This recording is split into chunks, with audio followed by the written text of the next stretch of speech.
Hello, this is Stanley Tucci. You know me from great movies like that one with the girl.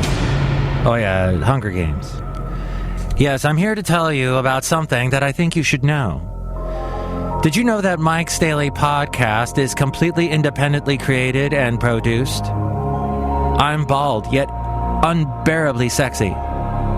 Did you know just about every podcast you listen to is part of a huge network, corporation, or is just simply lifted off of a radio station? I was really funny on Easy A. Peas, pee, pap, pup, poo. Did you know that big name podcast players, that's 2 P's, like iTunes or Stitcher, they only show podcasts that pay for advertising or who have big names that have been on TV or film.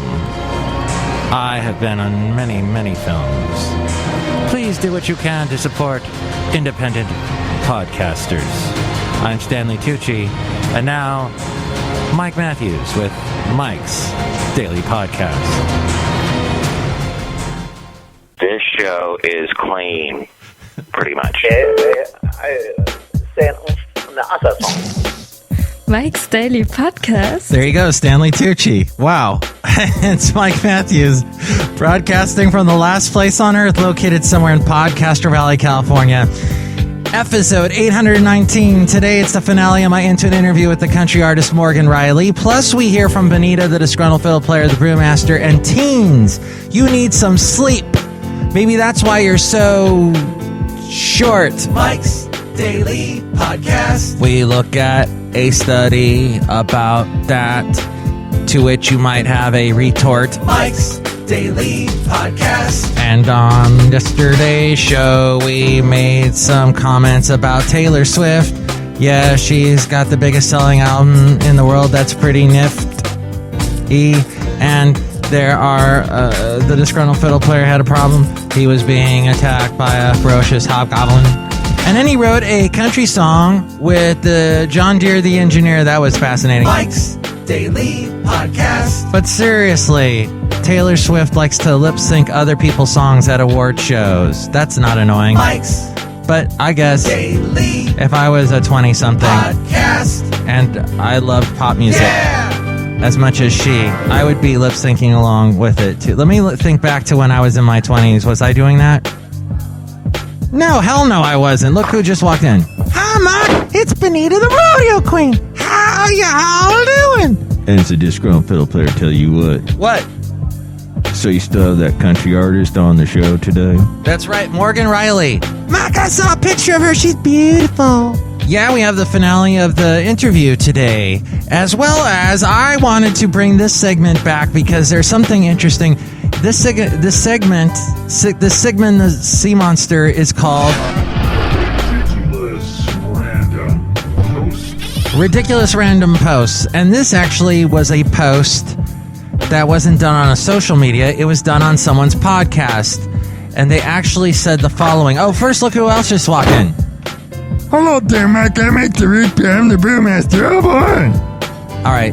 Can I continue on? You just interrupted me. Well, I just wanted to walk in and say hi to everybody. You have like 0 fans. That's not true. Everybody loves me. Look, I'm going to rip off my shirt. Now, see, that's exactly what I was talking about, was in this post on this podcast that my roommate does about comic books, Marvel comic books. It's called Marvel at the Movies. And he mentioned, I was listening to him reviewing Thor 2, Le Sequel. And in the movie, there's a point where Thor has his shirt off. And they kind of talked, Jack and his co-host, also named Jack, they discussed, hey, isn't it interesting how in every single superhero movie or TV show, at some point you have the guy have his shirt off. Even Robert Downey Jr. had his shirt off in the Iron Man 3 movie. And he's looking great at his age, which is roughly my age. Hey, so this is the thing, is now every single superhero movie's got to have the shirt off. And these men have unbelievable upper bodies. They're just insanely fit.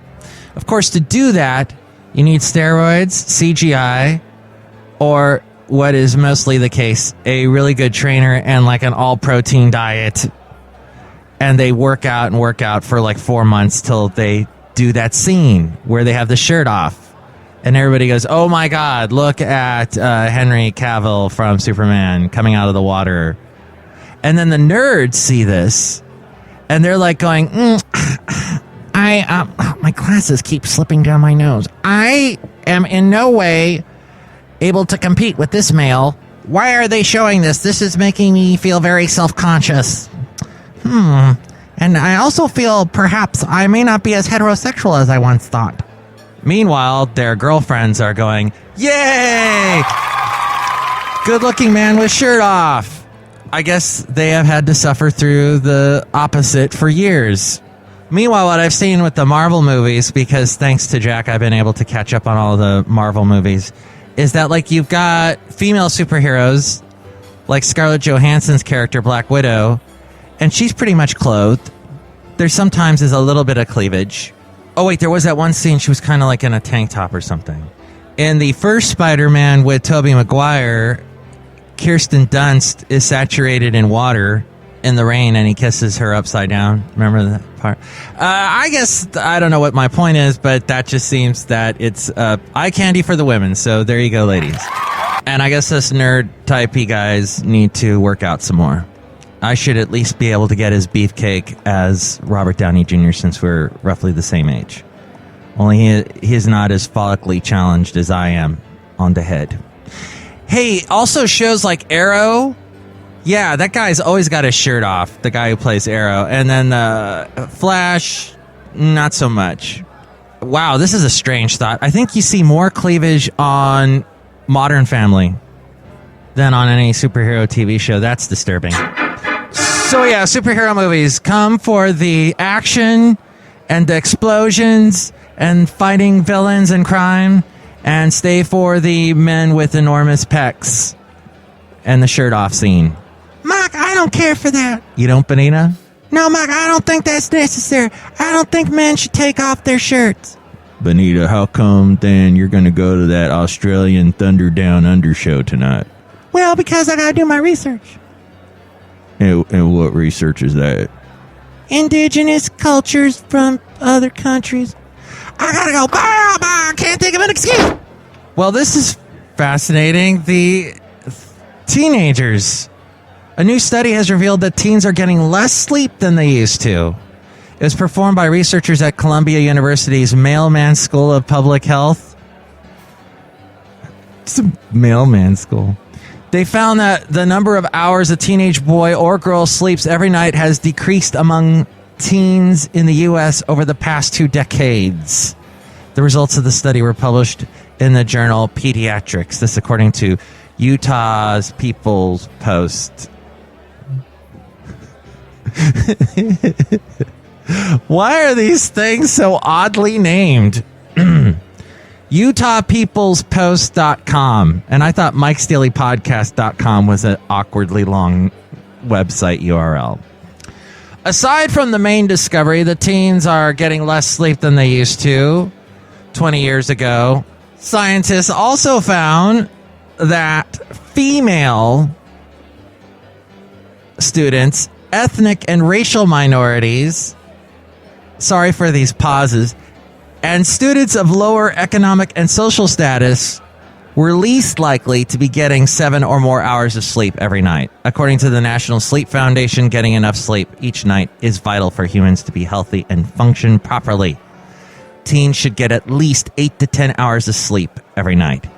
If teens do not get enough sleep, then their reasoning can become impaired.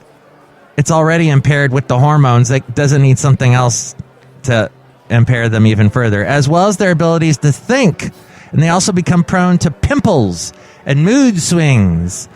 Also, lack of sleep in general is associated with weight gain, substance abuse, academic problems, and various other health issues. For this study, the researchers compiled and analyzed data from a nationally representative annual survey of teens in the U.S. called Monitoring the Future.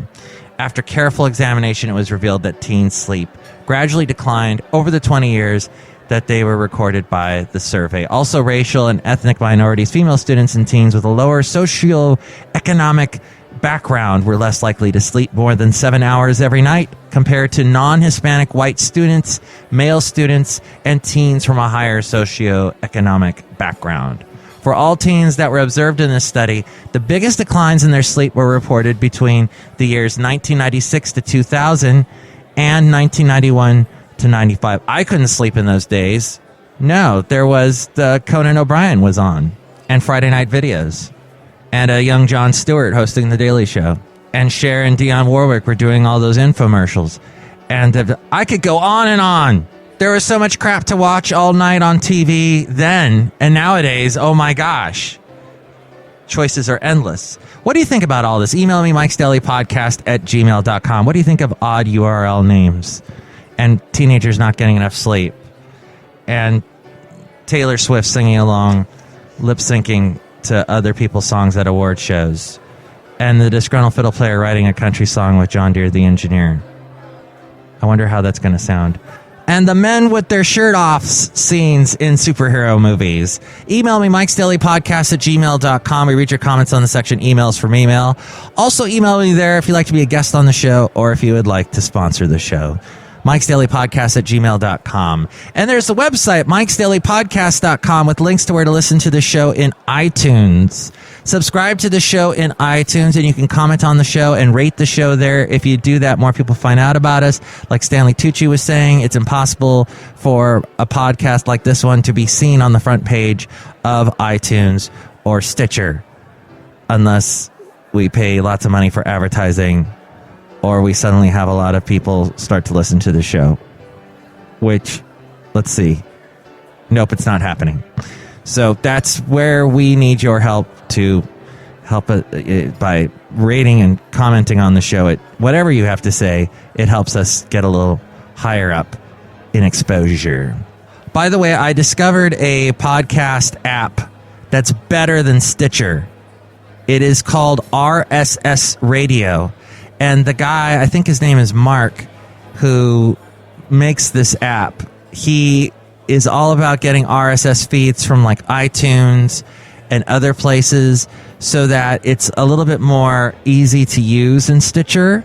And Stitcher has been using so many commercials lately, and the continuous cone commercial that they play for that music playing device, and the Birdman commercial and the commercial for cars, they play anytime you're trying to listen to a podcast, and it's just, you cannot get it to work.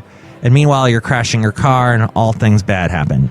So check out RSS Radio. There's a free little plug for them. The RSS Radio app is now in the iTunes store to download. And you can look us up and listen to us on that app. Just search for Mike's Daily Podcast. I'm sorry, it's Daniel Broad that is the software engineer behind RSS Radio. Hey, and then there's also links to where to find us on YouTube, SoundCloud, TuneIn, the TuneIn app, Podomatic, Mixcloud, Spreaker. Yes, we are still on Stitcher. And you can tell your friends about the show through Facebook. Like the Facebook page when I post a new show. Share that with your friends, and more people will find out about us. It'll be great.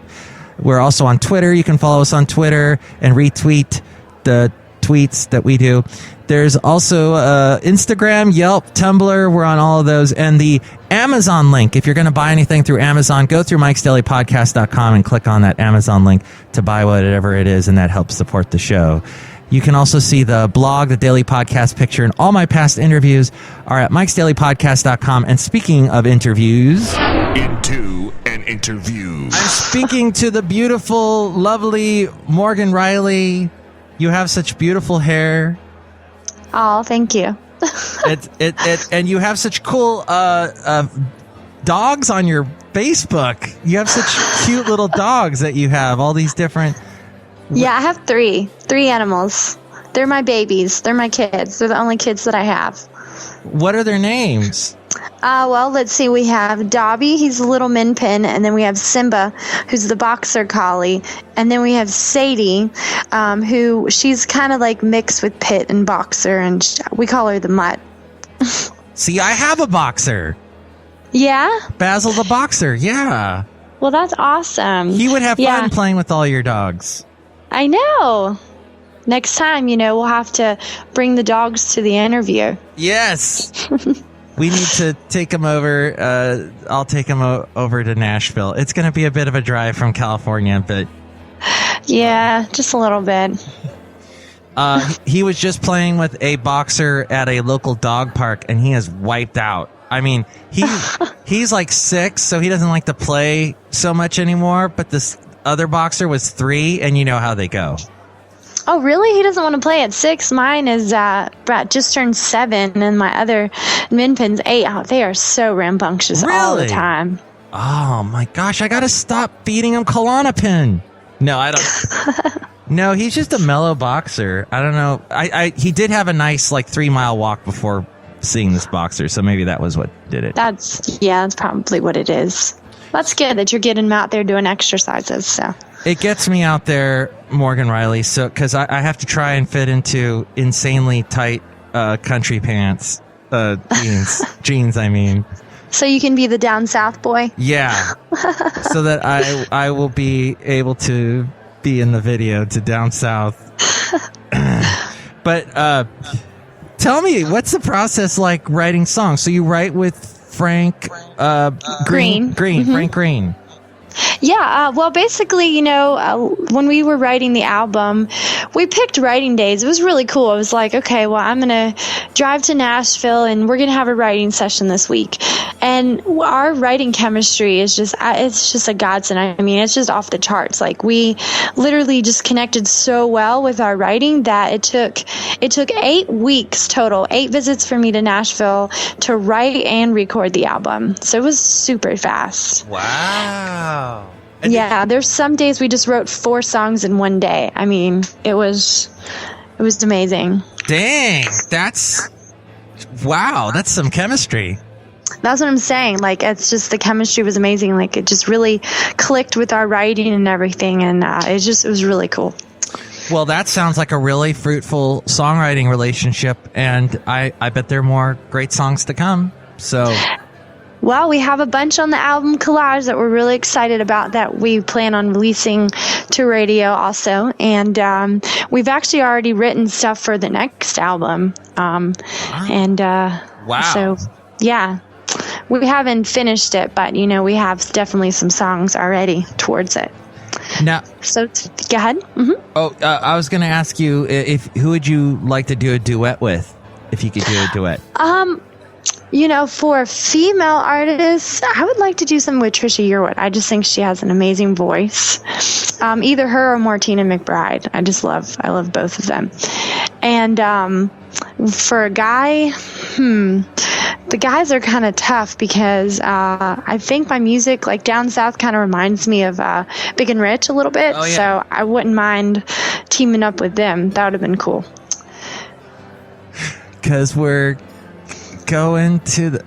I can't think of a Big and Rich song. What's wrong with me right now? Save a Horse, Ride a Cowboy. Save a Horse, Ride a Cowboy. There we go. This one actually down south kind of reminds me a little bit of, it has the same kind of style. Right, yeah. And very danceable. And the banjo's kicking in the background and stuff. So definitely something that you can, tap your foot to. And I like Down South a lot because it's a very vocally driven song also.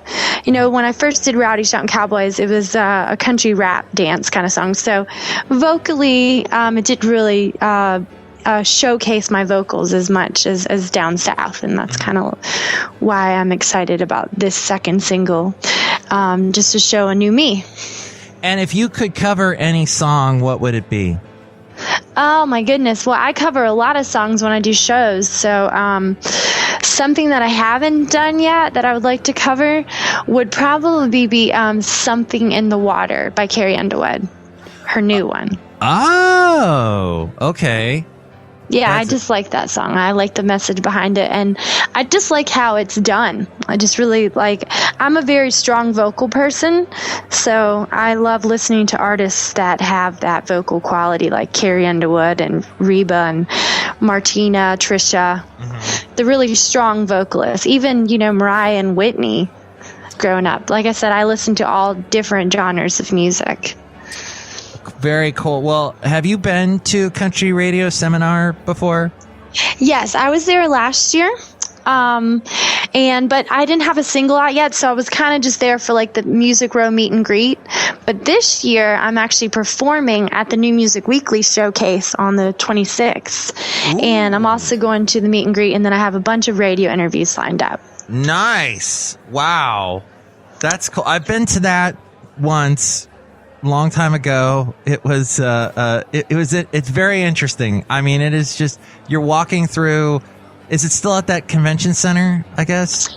Yeah, I believe so. It's going to be at the same place as last year. I think sometimes it's at the Opryland Hotel. Yeah, I think this one's at the convention center. I mean, I know my New Music Weekly performance with some other artists is going to be at Crossroads on Broadway, downtown Nashville. Oh, cool.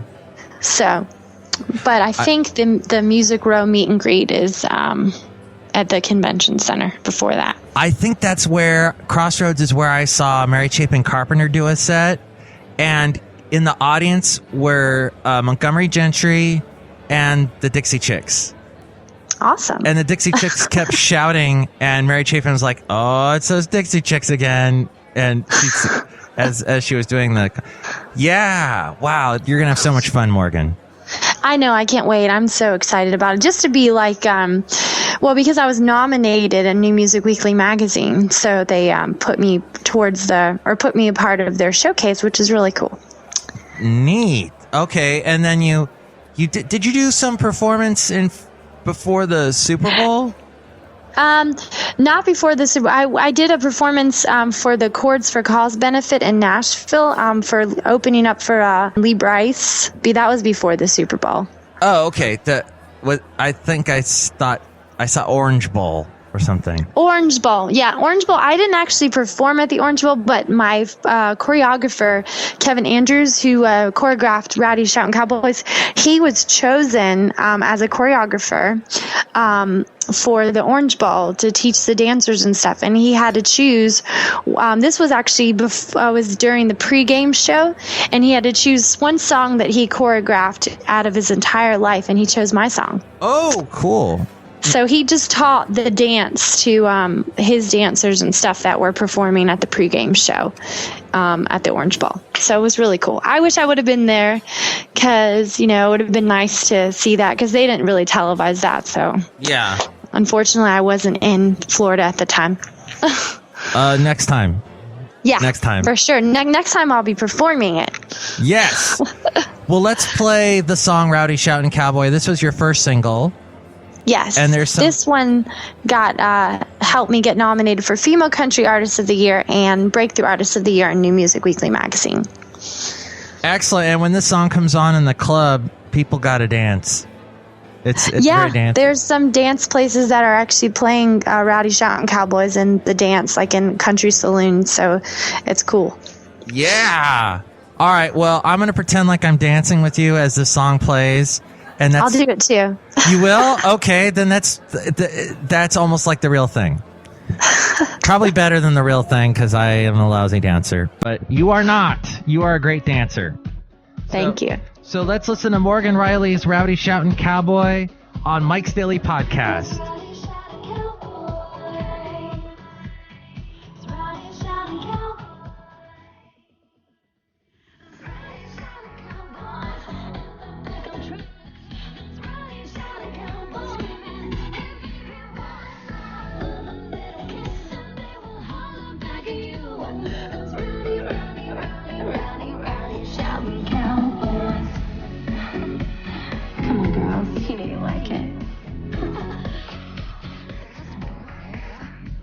It's the same thing in a redneck bar. It's the same thing driving in your car, walking down Main Street or in a big city, seeing what they can't have. Isn't it a pity? Cowboy hats and holy jeans, men on the weekends in their jacked up machines, seeing pretty women drinking PBR, driving in the backwoods in the four-wheeler cars.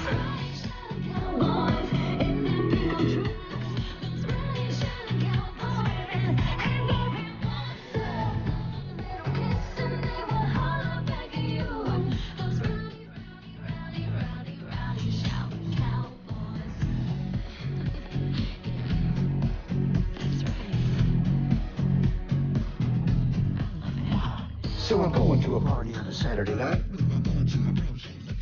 I just want to find a pretty with a long brown curl. A blue student honey that will rock my world. So I'm at this little party on the outskirts of town. I see a rowdy cowboy looking me up and down. So I give him a smile, a wink and a wiggle. Motion to come on with a cute little giggle. So I stretch my way, walking through the dirt and his cowboy hat and his clean white shirt. So I ask him his name. He says it's Bucky. I smile and whisper, you might get lucky. Riding shadow cowboys, if you think I'm true.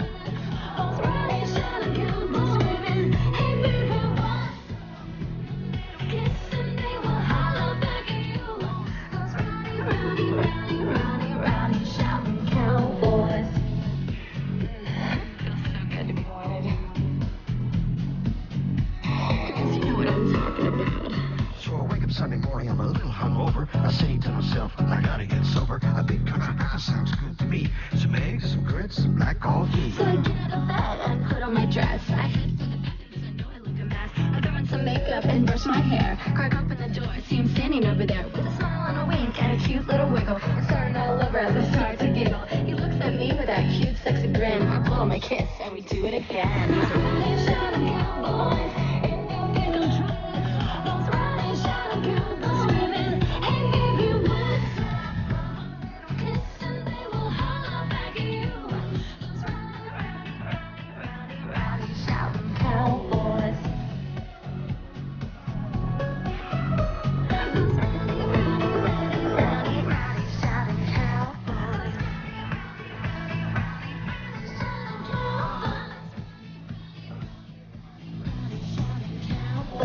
A big thank you to Morgan Riley as we go outside of the last place on earth where we bring you Mike's Daily Podcast somewhere in Podcastro Valley, California. Find out more about her at morganrileycountry.com. And here's today's podcast picture. I cannot tell you, if you have a dog, I cannot tell you enough how you should go to Point Isabel if you're in the Bay Area. It is such a cool place. You can have your dog off leash running around, and there's these beautiful views of the bay. And there's a picture that Basil took of me. I like it, Basil. You did a good job. Of me there standing and in the background the bay, and I think you're seeing Angel Island off in the distance. But that picture is cool. See what I look like and see the bay and Point Isabel there at MIKEs-DAILY-PODCAST.com. Mike, I am going to Thunder Down Under, but it's not because I'm doing some kind of cultural research. Ah, where are you going? I'm going to be studying the male anatomy. Ah, yes, you'll see lots of male anatomy there. And you'll actually see some interesting female culture there. A lot of screaming goes on. High-pitched yells and so forth. Yeah, Mark, it's very travel. I bet you're going to enjoy it. Yeah, I bet I am. Uh-huh. Disgruntled Fiddle Player, are you going to enjoy it? Yeah, heck yeah, I'm going to be up on stage. You got a good physique? Mark, take a look at this. Oh my God, Disgruntled Fiddle Player, I had no idea. Look at you. Wow. You are like a Greek god. Between you and the Brewmaster, you both have excellent physiques. However, how come I'm counting 7 nipples? Mark, perhaps it is because you are bad at math. Oh boy. Well, that's certainly true. Next show, it's the return of the much-loved feature, This is Interesting, where we'll hear some interesting news stories. Plus, we will hear from Madame Rootabega, Valentino, and Bison Bentley. Mike's Daily Podcast is written and produced and performed by Mike Matthews. His podcast is super easy to find. Download or listen to his show and read his blog at MIKEs-DAILY-PODCAST.com. Email Mike now at MIKES-DAILY-PODCAST@gmail.com. See you tomorrow. Bye! And happy birthday to Ariel, who reads that thingy at the end of every show. It's a birthday today. And there is also the Podcast Awards. Please vote for this show in the Best Produced category. You know why. 7 nipples. The link is at MIKES-DAILY-PODCAST.com.